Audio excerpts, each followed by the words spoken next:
আসসালামু আলাইকুম। সবাইকে জানাই রমজানুল মোবারকের শুভেচ্ছা ও অভিনন্দন। আজকের ভিডিওতে দেখাবো একটা ফোনের সঠিকভাবে ডিসপ্লে লাগানোর নিয়ম এবং কি কি কিভাবে ডিসপ্লে লাগালে আপনার ডিসপ্লে পরবর্তীতে টেকসই করবে না বা বিভিন্ন ধরনের সমস্যা দেখা দিতে পারে। তো দেখতে পাচ্ছেন আমার হাতে যে ফোনটা, সে ফোনটার মডেল হলো Redmi 9A। এই ফোনটা বেশি দিন হয়নি ডিসপ্লে লাগানো হয়েছে। তো দেখতে পাচ্ছেন আমি ব্যাটারিটা এই জন্যই খুলতেছি যে ফোনের যে ডিসপ্লের যে ফ্রেমটা, যে মিডল পার্টটা একেবারে বাঁকা এবং বিভিন্ন অংশে এই বিভিন্ন অংশে উঁচা নিচা হয়ে রয়েছে। তো সেটা ঠিকভাবে ফ্রেমটা ঠিক করে তারপর ডিসপ্লে বসাতে হবে।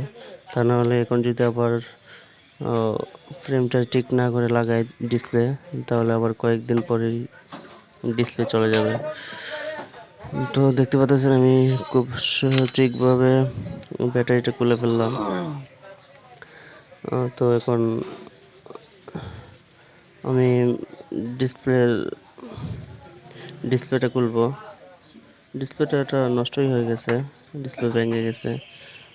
তো আমি ফোন থেকে মাদারবোর্ডটা আলাদা করব। আলাদা করার জন্য আমি ওপেনার ইউজ করতেছি।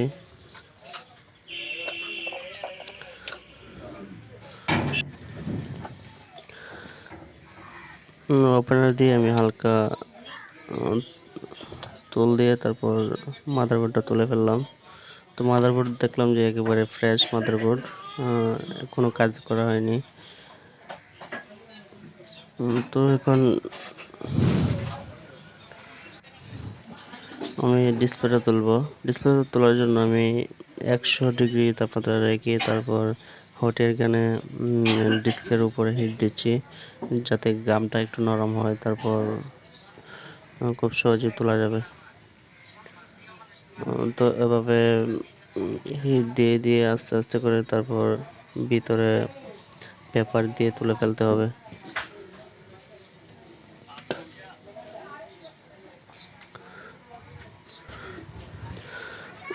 তো যাদের কাছে টাচ সেপারেটর রয়েছে তারা আরও খুব সহজেই ডিসপ্লে আলাদা করতে পারবেন। তো আমি হটের গান দিয়েই চেষ্টা করতেছি। তো দেখতে পারতেছেন আমি প্রথমে হটের গানে 100 ডিগ্রি তাপমাত্রা রেখে তারপর হিট দিচ্ছি। তো হিট এভাবে চতুর্দিকে হিট দিতে দিতে একবার সেই ডিসপ্লেটা উঠে আসবে। তো দেখতে পাচ্ছেন আমি অলরেডি অর্ধেক ডিসপ্লে তুলে ফেলেছি। তো ডিসপ্লে সেফলি তোলা যায়। আমি বেশিরভাগ ডিসপ্লে এভাবে তুলি, অক্ষত অবস্থায় তোলা যায়। তো ওখানে আমি একটু পেপার ঢুকিয়ে তারপর গামটা কাটার চেষ্টা করতেছি।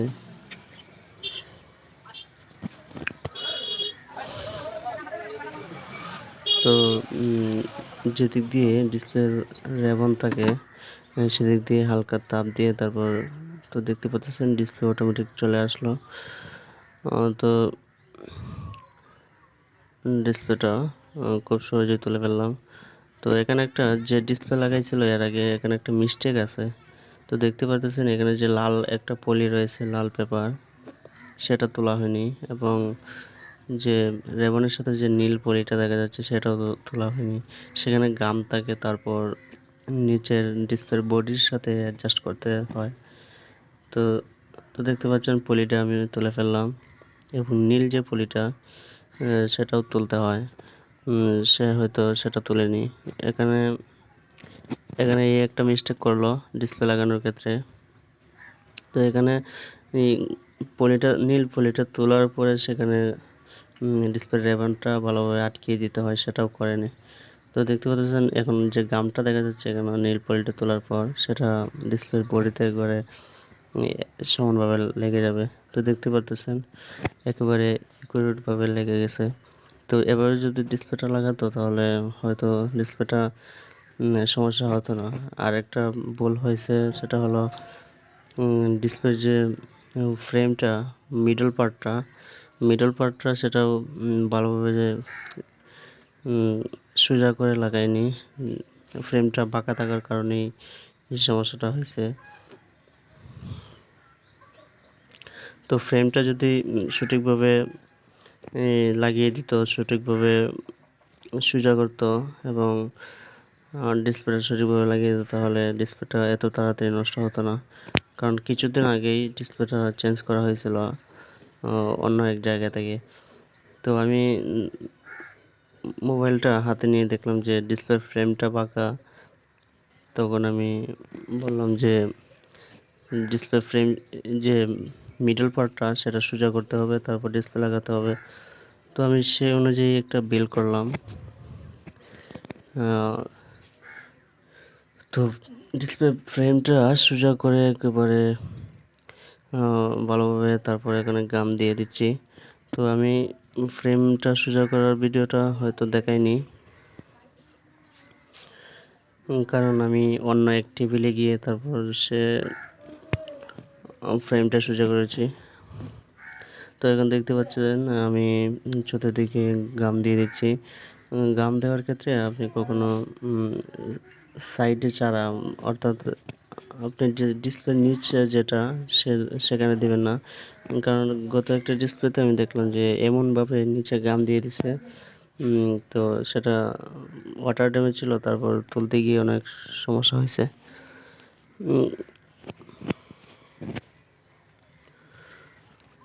তো আমি সঠিকভাবে এখন ডিসপ্লেটা লাগিয়ে নেব।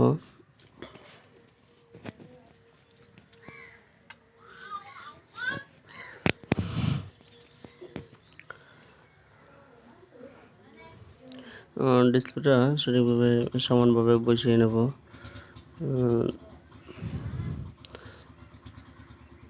বসানোর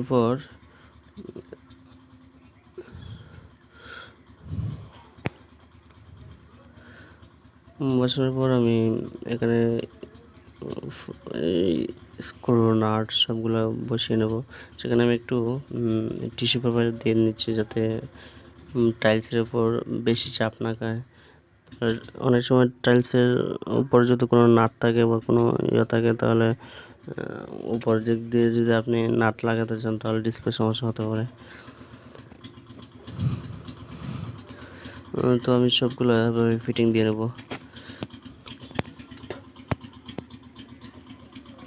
তো যারা আমার ভিডিওটি নতুন দেখছেন, অবশ্যই ভিডিওটি সাবস্ক্রাইব করে নেবেন। আর যে কোনো সমস্যা অবশ্যই কমেন্টে জানাবেন। আর যে কোনো ধরনের ফার্মওয়্যার ফাইল, কিপ্যাড ফোনের ফার্মওয়্যার ফাইল লাগলে আমাকে নক করতে পারেন আমার হোয়াটসঅ্যাপ নম্বরে। আমার হোয়াটসঅ্যাপ নাম্বার অবশ্যই ভিডিওর ডিসক্রিপশন বক্সে বা আমার যে চ্যানেলের অ্যাবাউটে পেয়ে যাবেন। তো আমি ফিটিং দেওয়ার শেষ পর্যন্ত সাথেই থাকুন। যারা আমার ভিডিওটি শেষ পর্যন্ত দেখবেন তাদেরকে অসংখ্য ধন্যবাদ। আর যারা নতুন অবশ্যই সাবস্ক্রাইব করবেন। আর যারা সাবস্ক্রাইব করেছেন অবশ্যই তাদেরকে জানাই আন্তরিক শুভেচ্ছা ও অভিনন্দন। তো দেখতে পারতেছেন আমি সম্পূর্ণ ফিটিং দিয়ে নিচ্ছি। এখন ক্যামেরাটা একটু ক্লিন করে নিয়ে তারপর মাদারবোর্ডের উপরে যে কভারটা থাকে সেটা বসিয়ে নেব। বসিয়ে নেওয়ার পর চতুর্দিকে স্ক্রুগুলো লাগিয়ে নেব।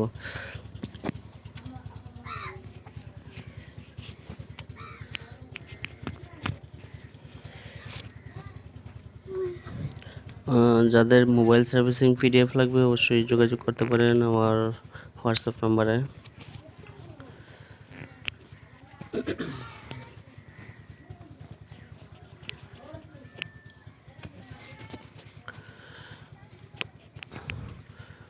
তো যারা ভিডিওটি পুরো মাত্রা দেখেছেন অবশ্যই বুঝতে পারবেন যে